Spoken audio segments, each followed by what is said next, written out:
Alright, there you go. Oh, that's a cool shot though. Alright, cool. You see the ugly ball guy in the...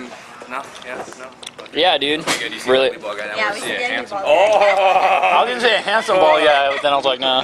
Like, it's cut off right Yeah, Cut off? fine. Do I got like We'll slouch? just fix it a No, little. I don't really... Wait, no, Amanda's is right here. I'll let you She's fix not it. here. Okay. Yeah, we doing good? Good? Good? Alright. Oh, Okay, so... Okay, cool.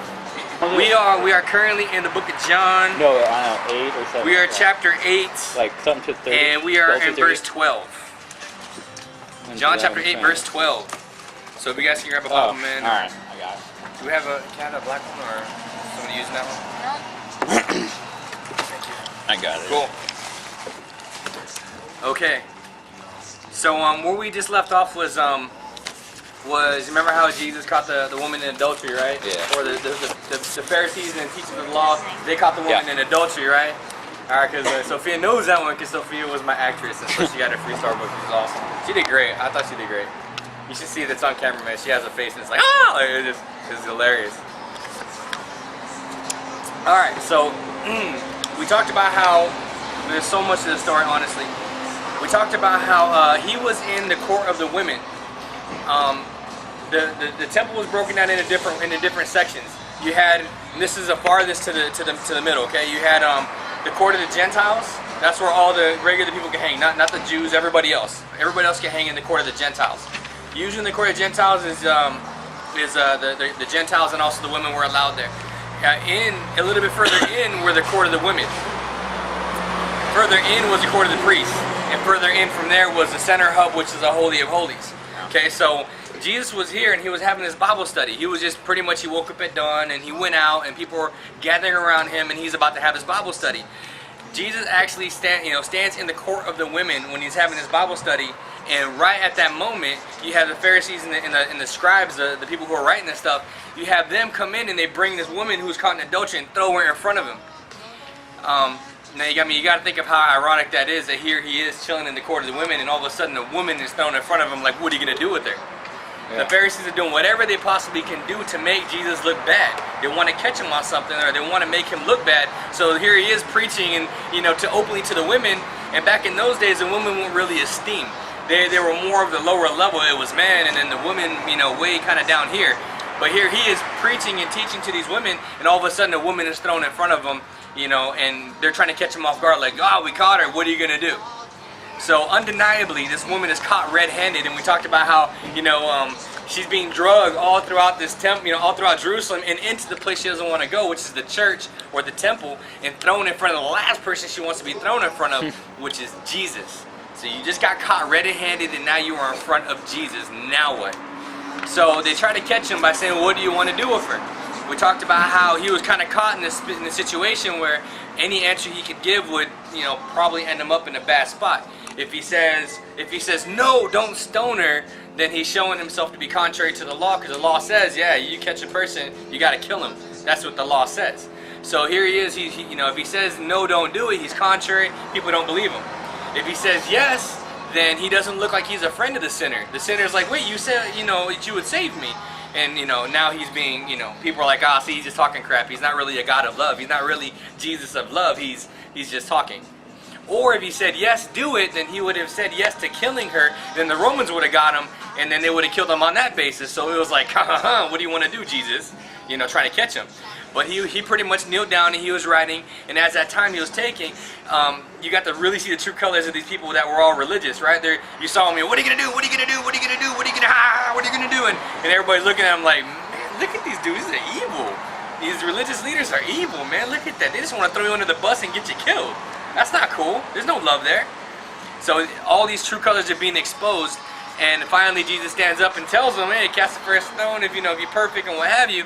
And they all fade away. They all just leave. And he shows that he's perfect, right? He had that right to do, but he's not going to. And that all goes back into the reason why John 3:16, how he came into the world. God gave him up. Those who believe in him, he'll save. He's here to save us. Now later, he'll come back and be judged. But for now, he's here to save us. So that's why it's really crucial that we got to accept it, and we got to continue to work with him. So, okay, so we are about to leave off, right? Now she picks her up, you know, and he says, "Where are your condemners?" He says, "Not nowhere, Lord, nowhere, sir, nowhere, Lord." Right? And he says, "Well, neither do I condemn you. Now get up and sin no more. Leave your life of sin and, you know, follow me." Right? So that's where he leaves you. Okay, so now we're about to get into some stuff that is actually really cool. And it's gonna show Jesus in so many lights. I was just ecstatic when I was studying it, but that's just, I mean, I get all goosebumpy. That's how it is. All right. Yep. Okay, cool. So here's what it is, right? So he after this big event, is whoa, what's going on? Wow, what's this rumbling in the temple and all this, you know, confrontation? They leave. She gets up. She gets told, okay, leave your life of sin, and then he goes back and just continues the Bible study. And what it gets down to is, it says next, it says, when Jesus spoke again to the people, he said, "I am the light of the world. Whoever follows me will never walk in darkness, but will have the light of life." Okay, so he continues, but we're going to get into that. Right now I want to go ahead and just do some reading really quick. So I just read 12. I want you guys to go ahead and read 13, 14, and we'll continue moving. Alright, the Pharisees therefore said unto him, Thou bearest record of thyself. Thy record is not true. Jesus answered and said to them, Even if I bear witness of myself, my witness is true, for I know where I came from and where I am going. But you do not know where I came from and where I am going. You judge according to the flesh, I judge no one.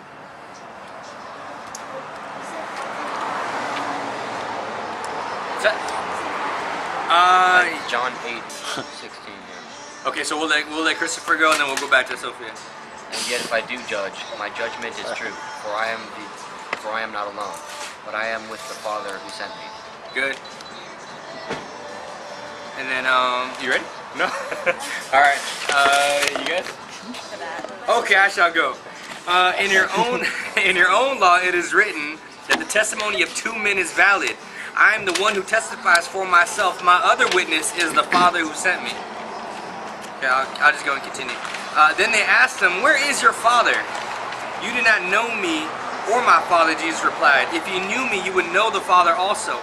He spoke these words while teaching in the temple area near the palace where their offerings were put. Yet no one seized them because his time had not yet come. Once more Jesus said to them, I am going away, and you will look for me, and you will die in your sins. Where I go, you cannot come. And there we'll end it right there. Okay.